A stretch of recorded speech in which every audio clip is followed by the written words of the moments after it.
जय श्री माताजी। ऑनलाइन उपस्थित सभी साधकों का हम स्वागत करते हैं। सर्वप्रथम सामूहिकता में कुंडलिनी चढ़ाकर बंधन लेंगे। वी विल हैव कलेक्टिव बंधन।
तीन महामंत्र और श्री गणेश मंत्र का उच्चारण करेंगे।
लक्ष्य केंद्रित करेंगे हमारे सहस्त्रार पर।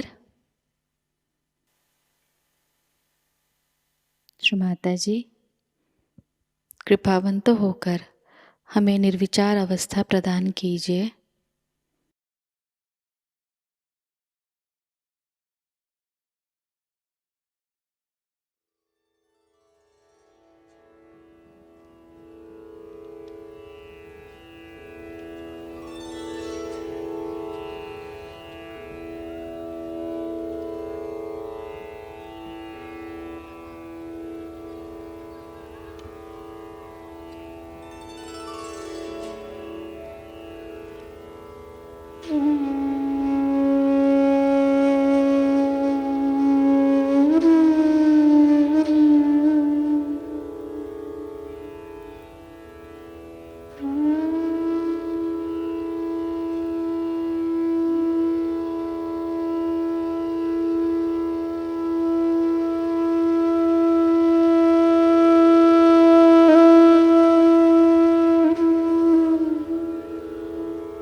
इसी अवस्था में हम परम पूज्य श्री माताजी की अमृतवाणी को ग्रहण करेंगे।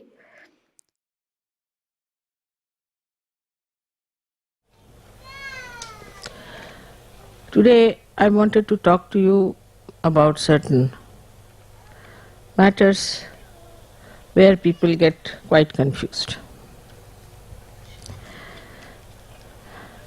There are certain things we must understand in Sahajayoga. First point, there is no fundamentalism in Sahajayoga. Nobody should use my words or say mother said so. Nobody should. That is how all these hierarchies have been built. In the churches, everybody can read, everybody can find out. There is no way of controlling people by saying mother said so. That shows that you are trying to use my words to tell people off. You are not in charge.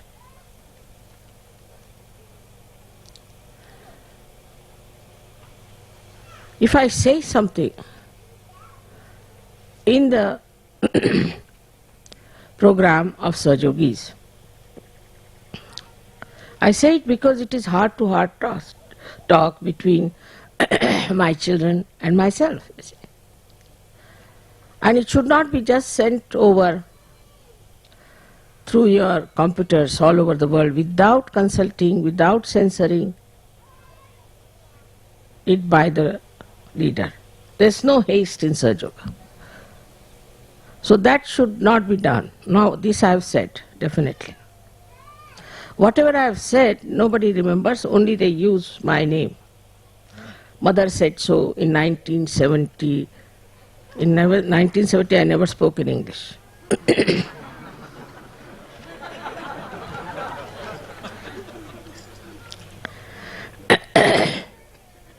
So all these historical utterances should not be used.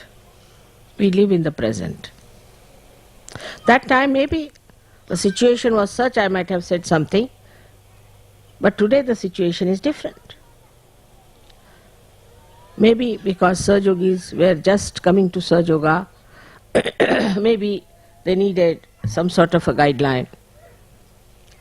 It's a journey, first of all. It's a journey. You are passing, supposing passing through a slope. Then you have to use a different type of method. Now you are walking on a plain land. Then you don't behave as if you are climbing a mountain. So it's a journey of Sahajoga to our destination.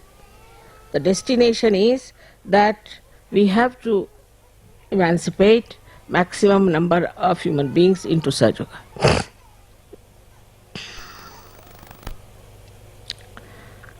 But that should not be taken over. I again tell you, nobody should take over things from the leaders. I have appointed the leaders just to coordinate with you people, but you have always a direct relationship with me. So far, all these people who believed in God had no direct connection.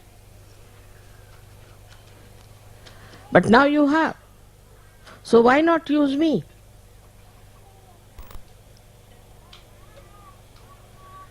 And if there are leaders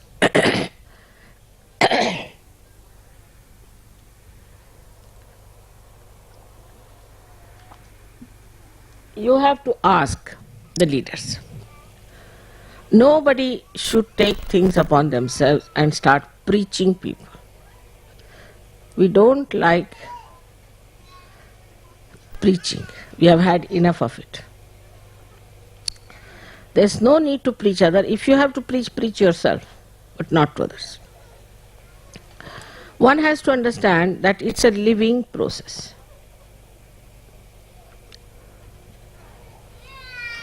We can understand from a cell at the end of a root. It has intelligence, it is completely in control of itself, and it has a direct connection with the divine power.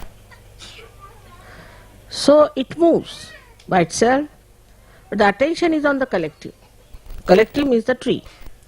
It moves in such a direction that there is no argument, there is no quarreling, in the sense there is no obstacle, moves. Now supposing there is a big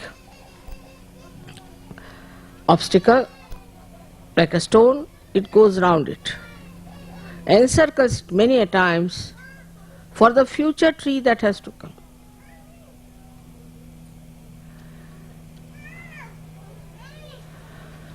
So from the past, what do you get is the relative idea as to where you have reached. And from the future, you have to know how far you have to go. This is very important to understand, because these things creep into the Western mind very easily. They don't want to have direct relations with me. That's how then you will start forming groups. One person will stand up, mother says so, finished. One tent is raised. Another one say, mother says so. Somebody will use my tapes. Anything. There's no need at all for you to get to these things and listen to them. If they want to create something, they should talk to me directly, and not to do it themselves on their own, which is a very wrong attitude towards Sahajoga. So first of all, we must know it's a living process. You cannot put on it artificial types of things which will curb the growth of Sahajayoga.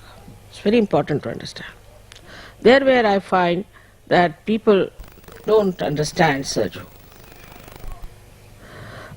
You cannot mold into any pattern. It molds by itself, works by itself.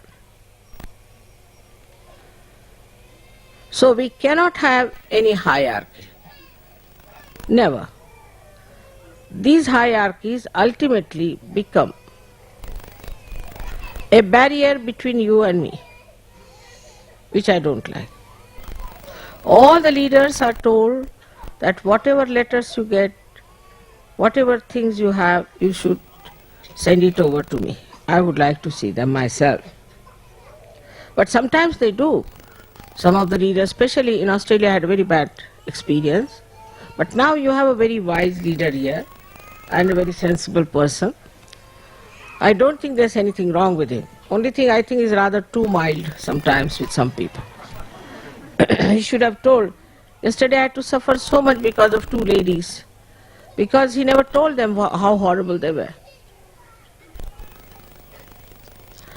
So I had to absorb all their nonsense quite a lot. Because if a leader is not mild, you'll sit on his head. If he's little strict, you'll get after him. Only thing one has to realize, that everything is a living process, and through some sort of a coordinator, Mother is trying to work out in a more simpler manner. For example, if everybody writes to me for a small little thing, I mean, they write for everything, I must tell you. Absolutely something so useless sometimes that I really laugh. There's no need to ask me, like, Mother, we cannot get Indian spices here.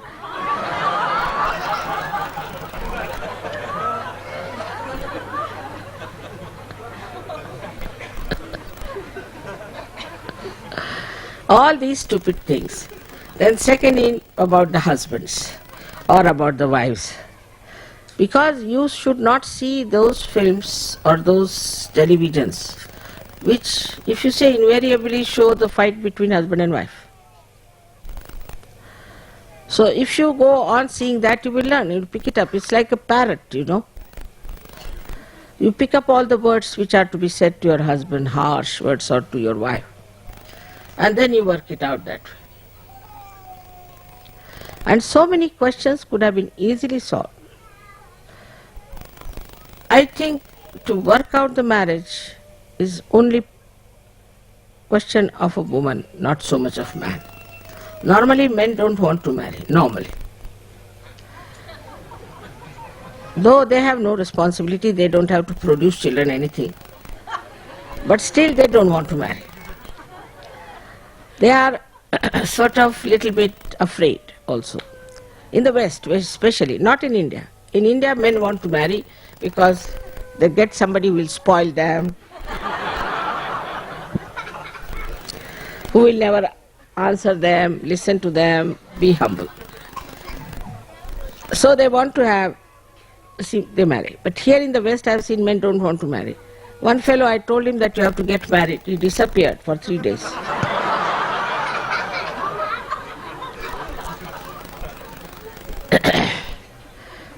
So this marriage problem, we have to have marriages. But this marriage problem comes when women don't know how to adjust, mainly, I must tell you. The first thing is you have to really spoil your husbands.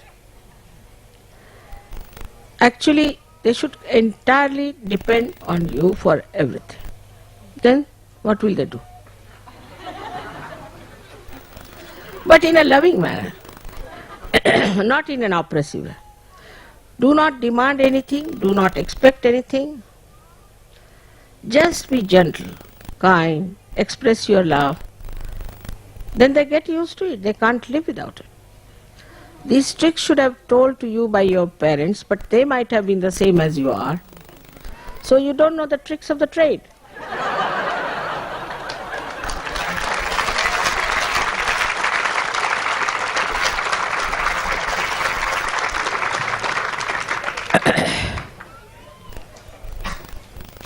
After marriage, we have to say we are. We. Shouldn't say I. And also understand, you see, men are different from women. They are different. You are the preserver of the society. They are the creator, but you are the preserver. And you have to have much more patience and compassion, which you have, no doubt. You must take to your feminine qualities, and you'll be amazed that you are Shakti for men. You are the power for men. That's why men must respect women. If they don't respect women, not their romanticism and nonsense, but as personality, if they don't respect, then they suffer every way, especially materially. Materially they suffer, and also reputation-wise. Some women are extremely demanding and expecting too much. Perhaps maybe they see those pictures of Romeo, Juliet and things like that.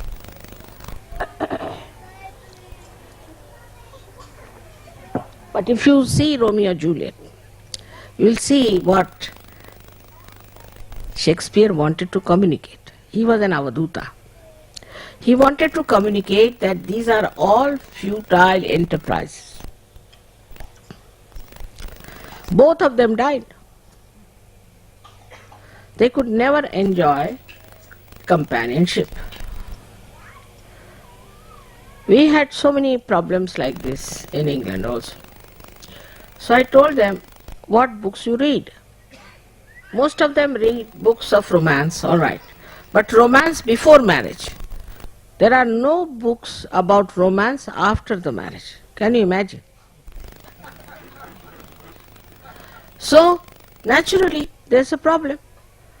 After marriage is quarreling. Before marriage, romance. So why marry?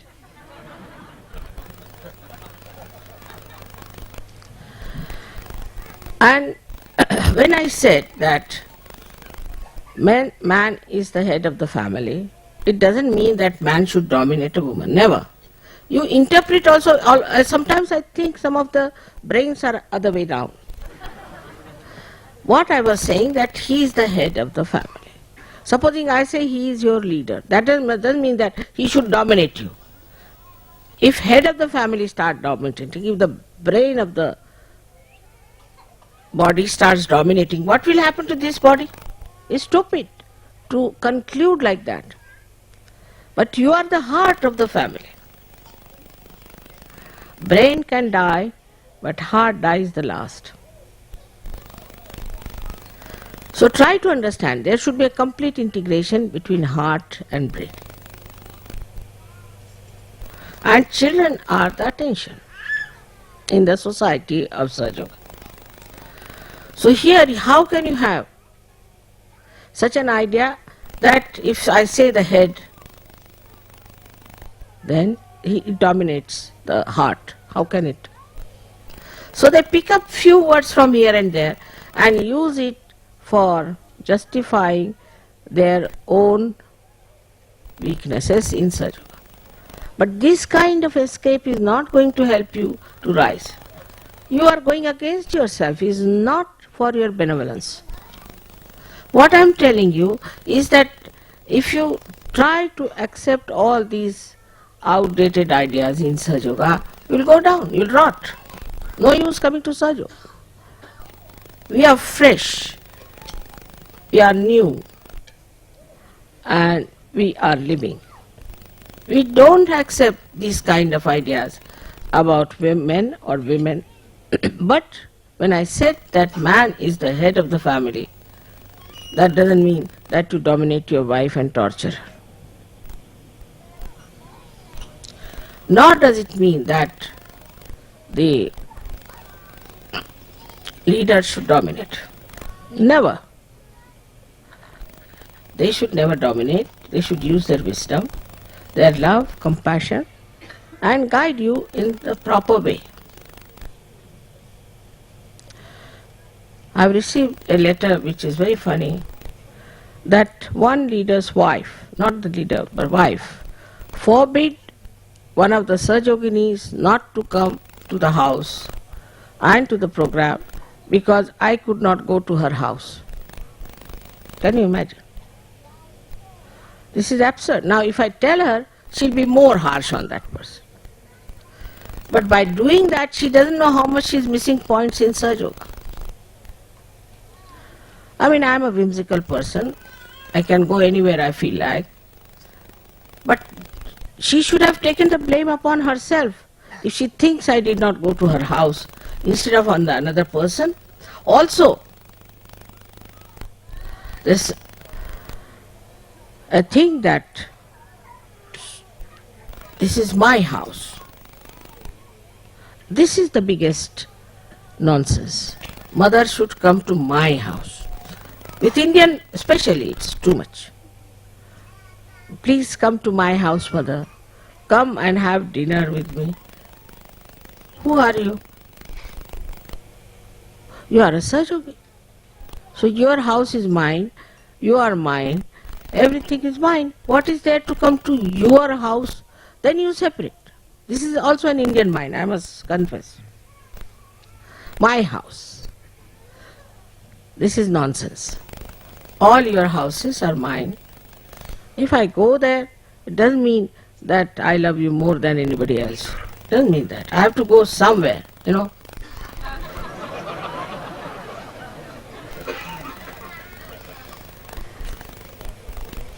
Like somebody asked me, why did you take your birth in Christian religion? I said, I had to take my birth somewhere. But better was for Christians because Christians are absolutely fundamentalist mentally. Mentally they are absolute fundamentalist. Mentally. That's more dangerous. Muslims, you can make them out they are fundamentalists because they do not have that finesse about them. Openly they are fundamentalists, but Christians are very great fundamentalists. But going to somebody's house now is becoming a problem for me. Because if I go to somebody's house, that person gets the ego, oh, she came to my house.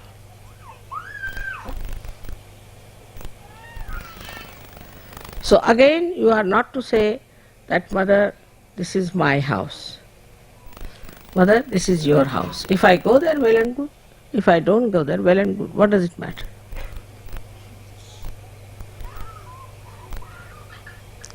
Now again I tell you, nothing has to be sent through your IBM or anything without the consultation and censoring by the leader. It can land me into great difficulties and tomorrow I could be in jail. Why don't you understand? And you write whatever you feel like. So this kind of irresponsible behavior is, I can't understand. And things I never said also can be said. This shows immaturity and haste. Such things should be consulted. And use your discretion. Main thing is discretion. What you need to consult your leader, which are vitally important. Especially things which are written down and published. Things which circulate is extremely important to be seen by the leaders. There is no hurry about it. Any book written, any tapes to be released, anything should be done with the complete consent and understanding of the leader. I would say the leader must sign those papers. Then I can hold him responsible. But if you are arbitrary and start doing things, then it could be dangerous. Simple things, I'll tell you what. They asked me, Mother, what do you think of starting a Vishwa Nirmala Dharma in Melbourne? I said, all right. I didn't know that it's going to be an association, there's going to be an election and all, nothing. Just I said, all right. Just to start is all right. Vishwa Nirmala Dharma is everywhere, but they don't have any association, nothing. It's just a kind of a society which is just spreading Vishwa Nirmala Dharma. There is no sort of any organization about it. We only have trust. And we don't want to have any electioning on all that. Again, if some wrong type of people get in, then Sahajayoga will be ousted completely. So you can only have trust. And if you want to do something else, you can form it separately. But it should not be Vishwa Nirmala Dharma or Sahajayoga. Nothing to it. Because I said yes, that doesn't mean that you should go that far with forming this, that, association and all that. It's a news to me.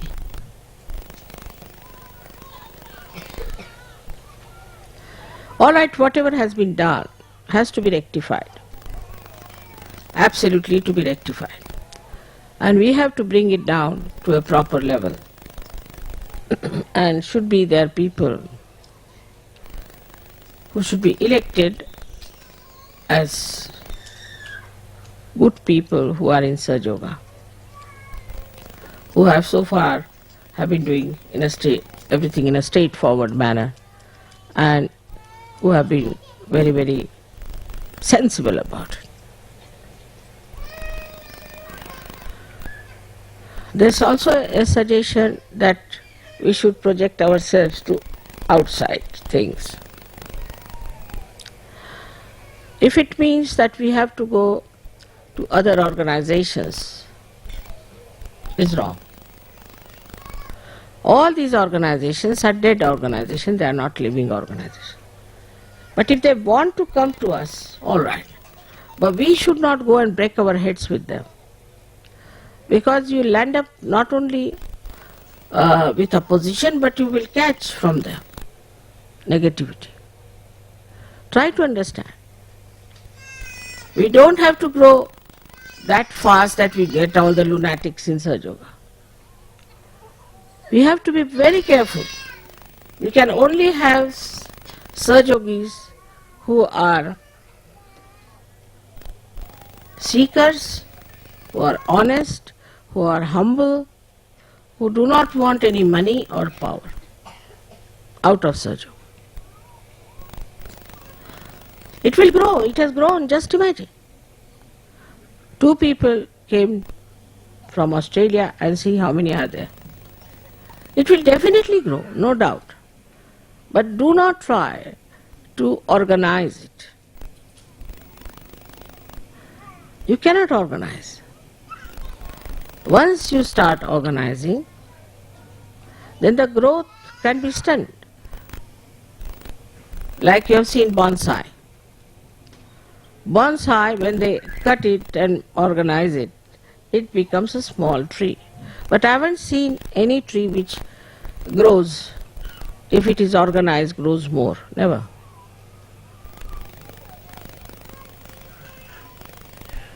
At the most you can nourish it, at the most you can water it, at the most you can see the needs of this. But you cannot just make it grow more. All organizations cut the growth.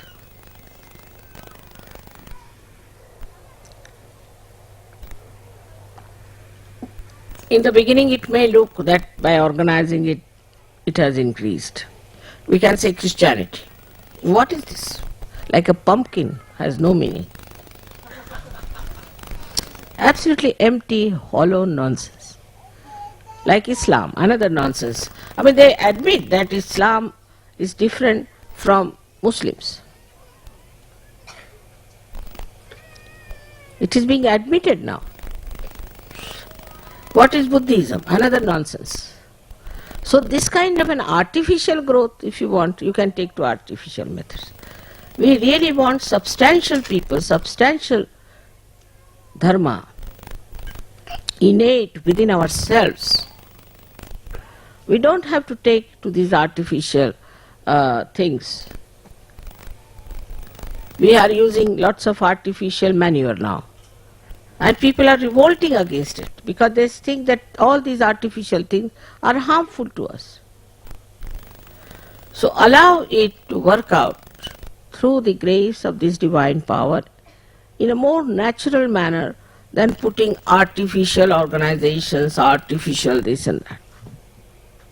I think some of you must have been to Harvard or something to learn how to grow the business. And that's how you try to grow. But ultimately comes to recession.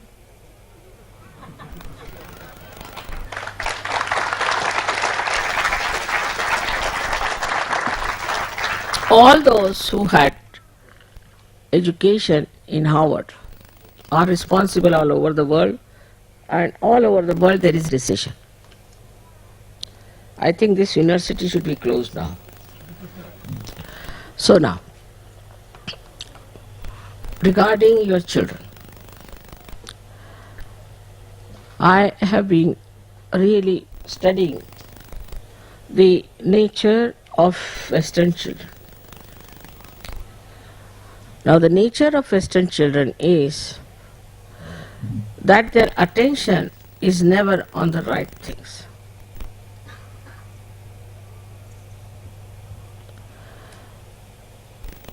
Not on studies. I should say not at all on studies. Now, on food, yes. Like in England they asked for baked beans in the morning. Now these horrible tinned baked beans which you have been giving to them are not at all suitable for Indian climate. And they are no good. You see, if you see a Western health of a person, I mean when you go to India you get diarrhea. You cannot stand heat, you cannot stand cold. Anything that changes, you feel so much the sickness. Apart from that, all the time you are tired. You must introspect. Little work you'll do and you are tired. I mean you see in the films or anywhere, I've seen, even in the television, they'll come and sit down. What work they have done, God knows. All the time. What is the reason? The reason is to think too much. Same with your marriages. You start thinking, what are my priorities, what should I do, start analyzing. Just do it what you want to do. This thinking too much is responsible for your susceptibility to diseases.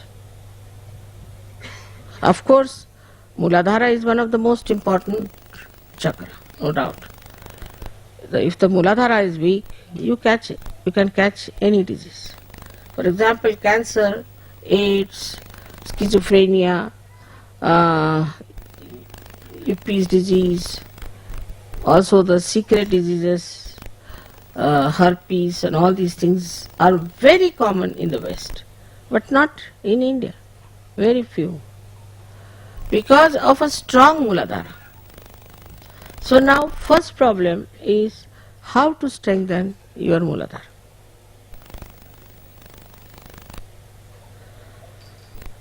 The second one is the kind of food you are eating here is not so fresh.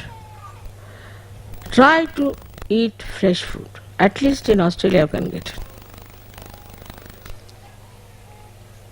As far as possible. Take to more carbohydrates.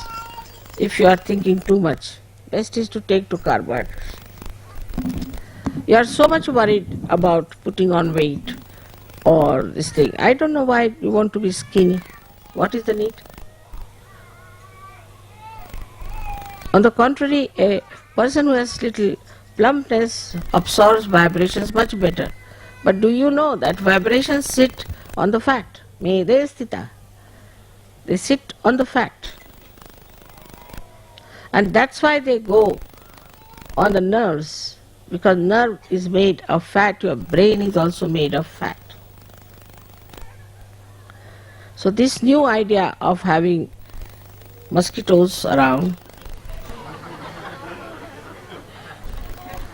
sometimes I get frightened. I think next moment that person is going to fall on the ground. So whatever is pumped into your head, you accept. That's why the entrepreneurs are definitely controlling. You have no idea. Because we don't have that wisdom to see. Now they said, all right, you shouldn't put any oil in your head. All right? Never put any oil. So you become bald. So they can sell wigs.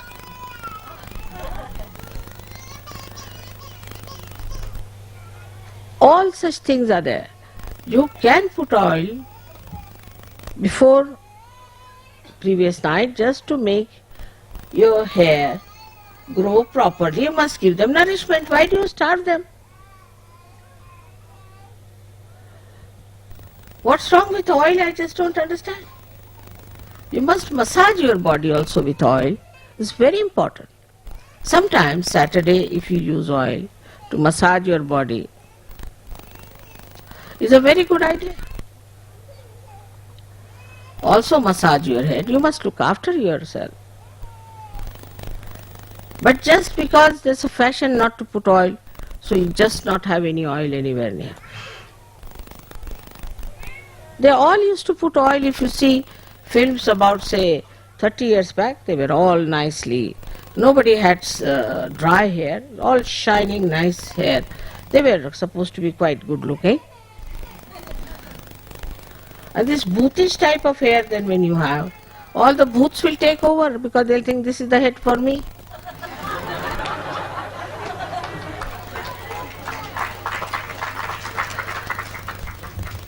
So try to understand what is good for your body and what you should do. Massaging your body is a very good thing. I think without oil I cannot exist, really, because my work is on Sahasrara.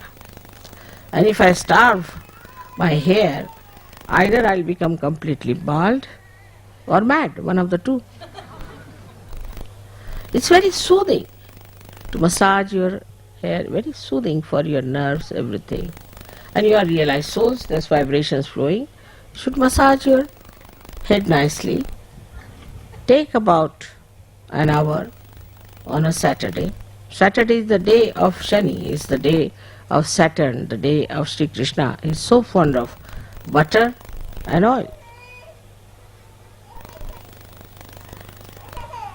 All these small things should be understood. Also you people are very fond of sun, I can understand that. I don't know why in Australia you are so fond of sun when it is so much. But because it's a fashion in the West, you are all going to the sun, to the sea, and spoiling your skin. Your skin cannot have the glow. While, you see, if you do not use sunbathing as some sort of a treatment, it's all right, there's a lot of sun, can move about. Indians used to wonder about the English. And there was a saying that an Englishman and a mad dog in the sun. Even a sane dog won't go.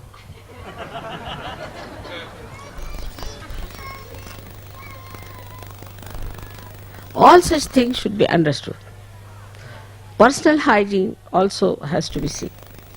Use lot of water to wash your hands, and when you are using toilets, water should be used every time. Very important. Otherwise your Muladhara can never be alright. Your children, I am surprised, They don't want to brush their teeth. And if you tell them you have to brush, they start crying. If you tell them you have to have a bath, they start crying. Imagine in that sweltering heat of India, they don't want to have a bath. And they smell. But when you tell them, our parents also smell like that. Their mouths smell. In India, at least twice, we must brush. Once in the morning, once in the evening, minimum. Evening time, we all brush our teeth in India. It's very important. Now these are such small, small things which I think our culture in India has already taught us long time back. I mean, we don't have to tell anyone like this. They'll say, what are you telling us, this nonsense? But they should be fond of doing this. So the way is that when your children are growing, you take them in the bathroom, make a fun out of it. Now let's see, we'll brush our teeth. You brush your teeth, I'll brush my teeth now. See whose are whiter. Like that. Make a fun out of it. You are the one who can teach them good hygiene. Then bathing. All these little things are very important for you and for your children. So the hygiene part is very poor, personal hygiene. Of course, your house is very clean, absolutely. If anything falls on the carpet, immediately you pick it up. Because this carpet may be sold later on. Whatever is sellable, you look after. Now your teeth also can be sellable. You need not neglect them.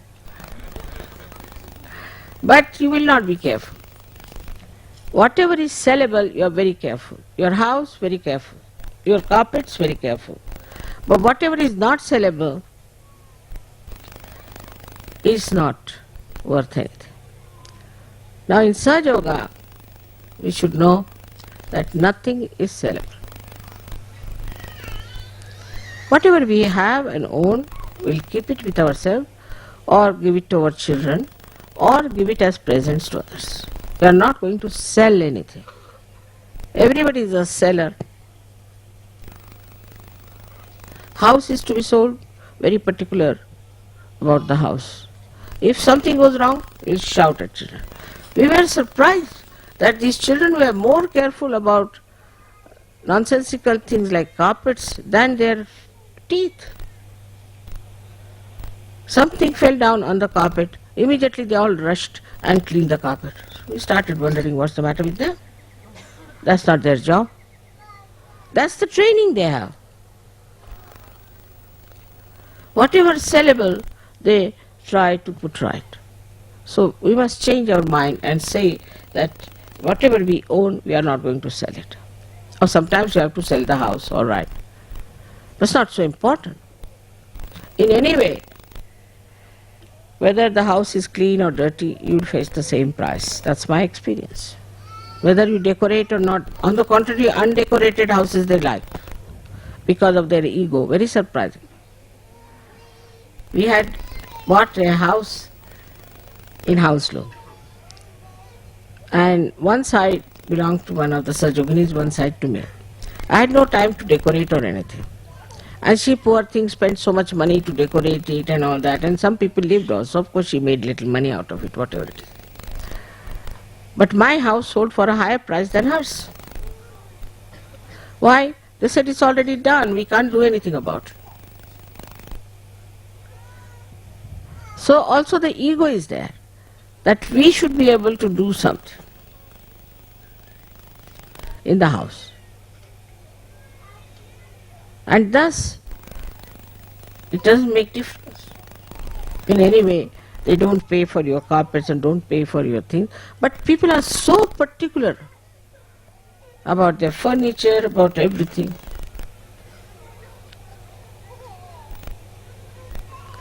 So now this is what is materialism.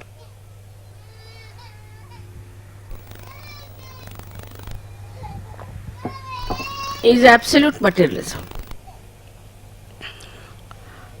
that we try to get things just for selling off.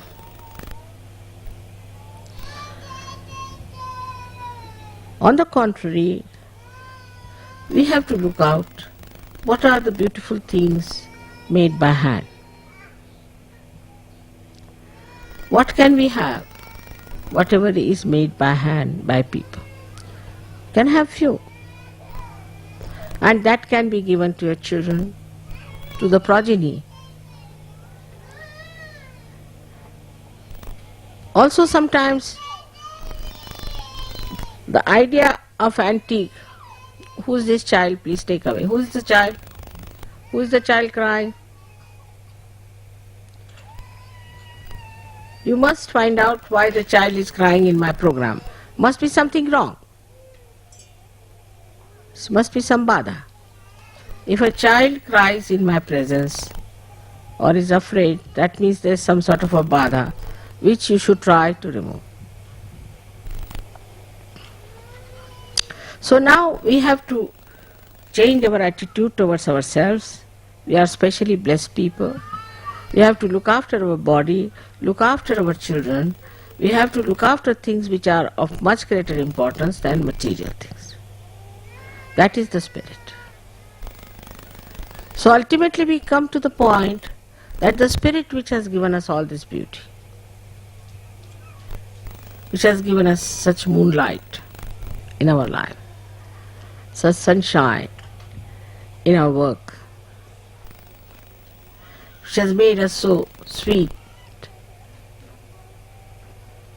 After all, what we have done for the spirit, to satisfy it, to enjoy it. So the most important thing for us is our spirit. And we should seek the comfort of the spirit. The more you think about your spirit, the deeper you will go. And the joy you will get will be also very deep, and you will settle down very nicely embedded in spirituality. So you have to all the time think, am I doing this for my spiritual growth? I mean, in a place like England, people get up at 4 o'clock to meditate. Nothing doing. This time there was a big number. I told so many English that you have been coming every time to Ganpati Pune. Can you not reduce your number? They felt very sad. Mother, we need it. We have to. But I said, this time you can avoid. There are so many people coming.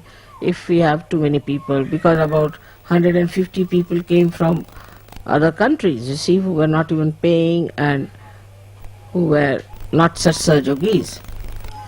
So I said, we have to work it out with them. They said, Mother, but we can't help it. We have to be there. We can't do without it. So this kind of understanding, I am so happy that you all managed to come all this way here. You are settled so well. You are living in tents and enjoying this discomfort because you have got the comfort of your heart, comfort of your spirit. So as it is, we have suddenly come up very high up, and whatever I said yesterday was not in any way to pamper your vanity, but the truth. I just told you the truth. It's truth for at least 95% people of Sahajayoga. But they should also go deeper and deeper and enjoy themselves and enjoy the collectivity. Now in general I can talk to you about things. That firstly, that you have to ask your leaders if you have to do anything extraordinary. Now is your discretion.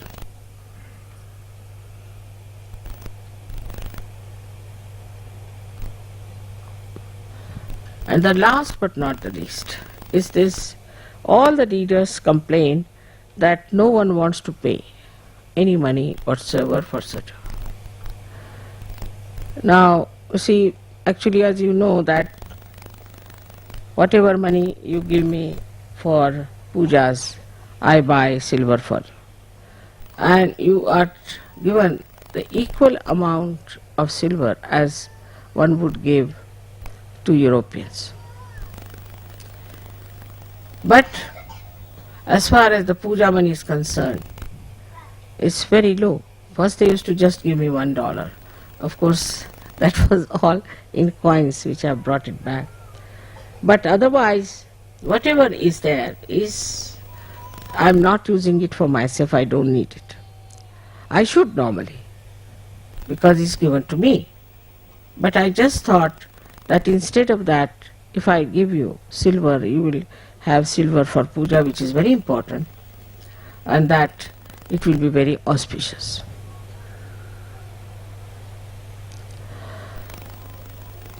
But the way people want to pay is rather reluctant. I agree that you people are now running into problem about money, but maybe one of the reasons may be that. Do you know you pay the lowest in the whole world? No one pays so low as that. At least they pay 21 and 11, even in India. Minimum. So, whatever it is, whatever suits you, I am not going to say anything. Whether you collect less or more, I am going to give you the silver because you are so many people. I have to do that.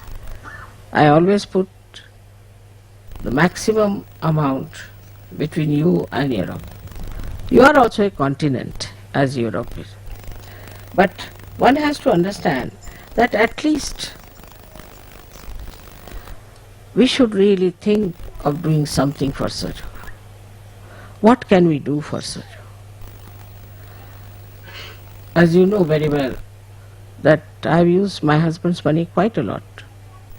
And again I am going to work out something in Australia, because I think in Australia it will be very good for people.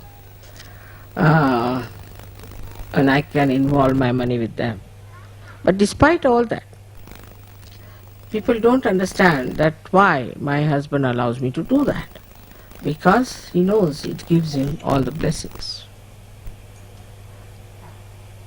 He told me many times, he told a group of people, he told openly to Sahajogis that all these awards I have got because of my wife.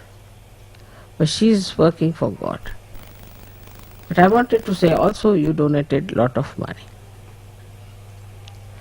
It's the generosity, and if you donate, then you get it also from another thing. But I don't want it for my personal thing at all. But it's a sign of your generosity. That is a common thing from all the leaders. Melbourne leader says that nobody wants to pay. Only they want to take advantage of Sahajayoga. This is not a very good thing from Lakshmi point of view. Also, one has to understand that once you join Sahajayoga, whether you pay or not pay or anything, you think you are a liability. That's very wrong also. For every small thing they want help. Of course they are to be helped. We try to help people who haven't got money or who have, but they become sort of liabilities.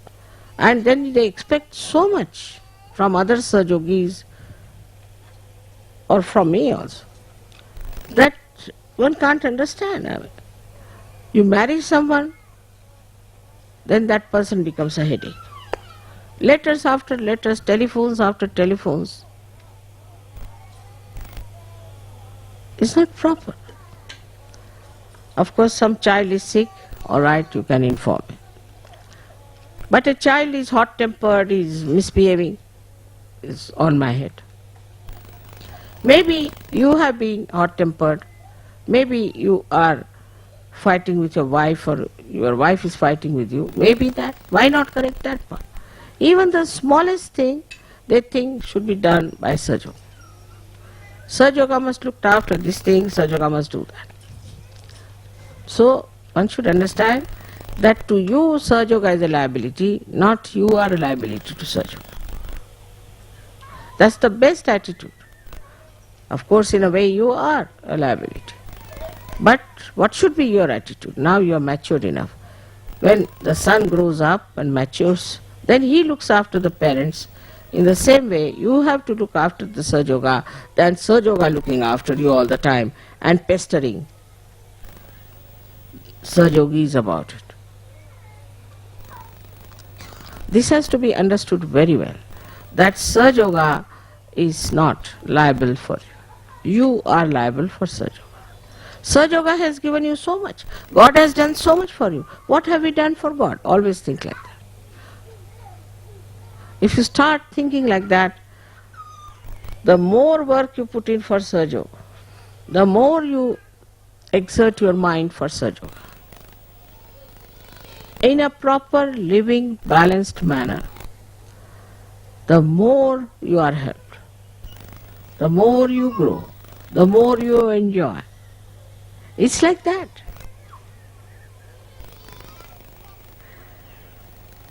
And so today's lecture is for all of you in a way, because I don't know what applies to whom, but you should not put it on somebody else, but take it for yourself. That we are not going to be liabilities on Sahajayoga, but a support. We have to look after Sahajayoga, which is a very, very beautiful attitude. That's my attitude is, I don't need Sahajayoga at all. Not at all. Why do I need? I don't have to do Sahajayoga. But I am worried about Sahajayoga, about Sahajogis. To me they are all my liabilities. I have to look after them, I have to worry about them, I have to listen to them, I receive letters and all that. I mean, this kind of work, if somebody has to do, nobody would accept. In every way I have to support, because my spirit gets satisfied. It's for the satisfaction, my own satisfaction. I'm not doing for your satisfaction, I'm doing for my own satisfaction. It's selfishness.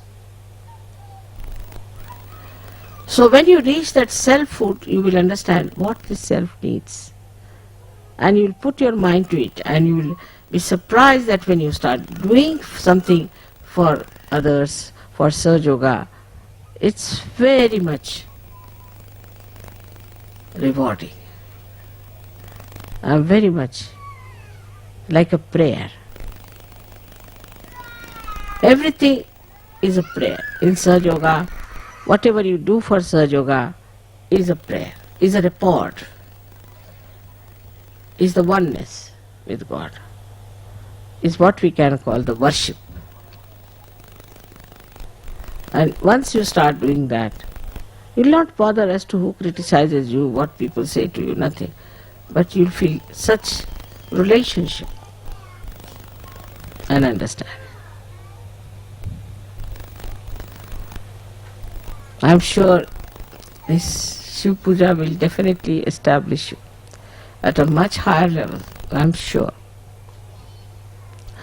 And you will know where you are. I'm very happy about it, that a Shiv Puja was arranged here. Once it was arranged in Europe, it was all full of storms and snowfall and everything.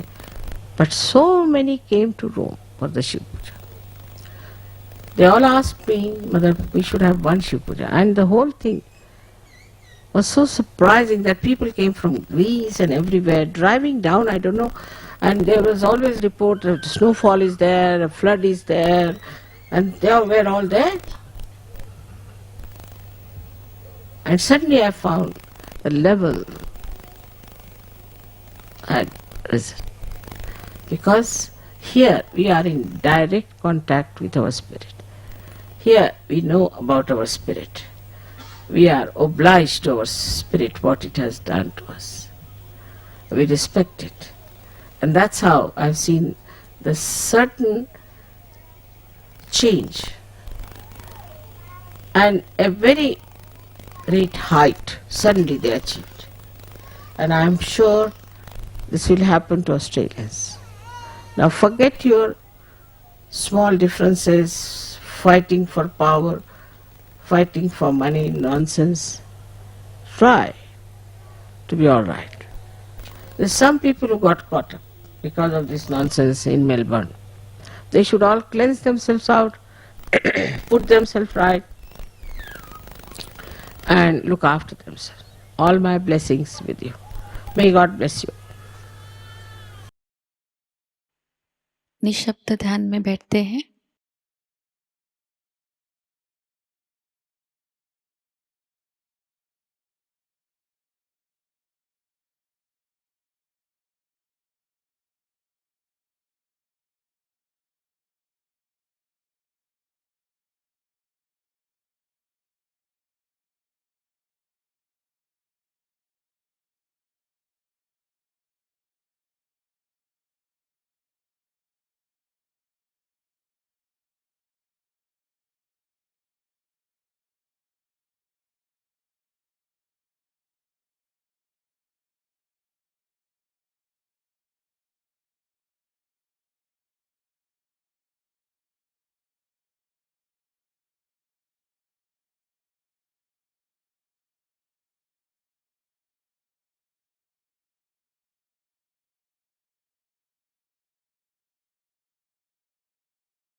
परम पूज्य श्री माता जी, आपकी परम कृपा में हम सब एक प्रतिभाशाली व्यक्तिमत्व बन जाए। श्री माता जी, आपकी परम कृपा में हम सब आपके श्री विराट स्वरूप के अंग प्रत्यंग बन जाए। अपनी ध्यान धारणा और सामूहिक कार्य की तपश्चर्या से हम श्री आदिशक्ति के एक प्रभावी और प्रभावशाली माध्यम बन जाएं।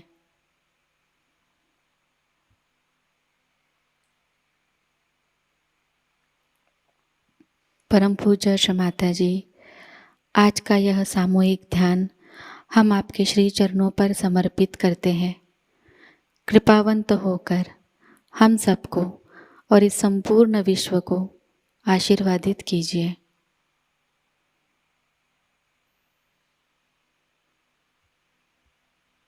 श्री माँ को प्रणाम करेंगे और सामूहिकता में कुंडलिनी चढ़ाकर बंधन लेंगे।